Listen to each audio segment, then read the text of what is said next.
Now for more on the story, we cross to Janine Lee in Mthatha. Janine, good evening. It's been a day full of drama. Tell us about the events that occurred after the court case. Thanks, Natasha. Yes, it was a day of high drama. Once the court had finished making its ruling this morning, the legal team for the applicants, that's the Mandela family, they shook hands with each other, they patted each other on the back, and then they turned to the family and in turn embraced each and every one of the family members. But straight from then, the focus shifted to Mvezo.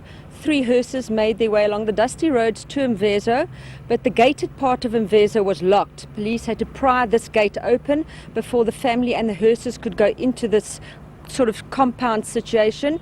Then they went down and did a private ceremony. This was the family only, and then the exhumation of the bodies actually started. And as we speak now, the bodies are on their way back to Qunu, and we have heard that Ndaba Mandela is dealing with the spiritual aspect of this relocation of the bodies. But just to jump back 2 years ago, we were in Qunu when those bodies were removed. We had been at the gravesite the day before. It was normal, everything was fine. The next morning we were there early. The bodies had been removed in the middle of the night. So this is much more transparent than 2 years ago when they were taken from Qunu to Mvezo. Burials, but what else is unlikely to unfold now? Well, what is likely to happen, it's unlikely that the reburial will take place this evening. So we imagine that first thing tomorrow morning that the remains will be reburied in the family farm. That's where Nelson Mandela's rural home is.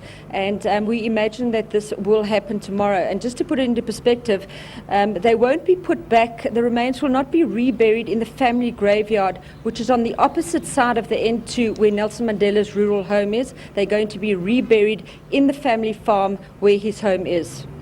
Okay, and Janine, tell us about Manda Mandela. Talk is he's bitter, a bit unhappy. He says he wants his side of the story told. So in his press conference tomorrow, what's he likely to say? Yes, he does want his side of the story told. He did say that he would not oppose this morning's court ruling. That must be put on record. But he said he's going to go the court way to have his side of the story heard. He feels he has been misportrayed and his side hasn't come out. So he said tomorrow around about 10 o'clock he's going to call a press conference and tell his side of the story. But he's given no indication whatsoever what he's going to say there. But we do know that he hasn't foregone the court route. He's probably looking at that way of going, and also he wasn't in court at all through any of the proceedings this week.